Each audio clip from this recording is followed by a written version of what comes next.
Համբալը դու ես, եթե դու քեզ թույլ ես տվե, իջել ես այդ մակարդակին ու ասում ես, որ համբալ, արա քեզանից մեծ համբալ չկա, գիտես, չէ, ամենամեծ համբալը դու ես, բառի բուն իմաստով։ Ու սաղ ՔՊ-ում էլ քեզ համբալ են ասելու սրանից հետո, դե իմացի, որ դու ես համբալը։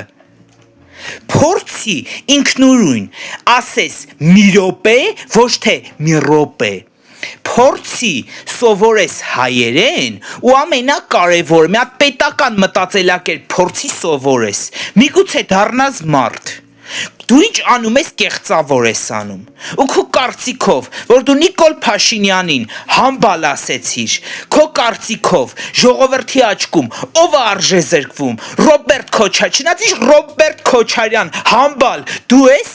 արժեզրկվում ժողովրդի աչքի մեջ, թե Նիկոլ Փաշինյանը։ Իհարկե դու համբալ։ Սրանից հետո քո մասին խոսալուց օգտագործելու ենք հատուկ անուն համբալ։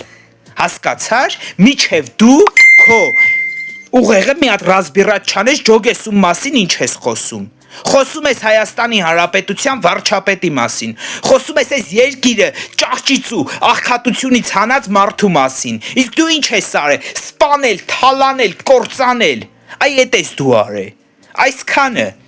Դրա համար ինչ ենք անում սիրելի հայրենակիցներ ջան, 2026-ին, հունիսի 7-ին քվեարկում ենք միայն համար 16-ին։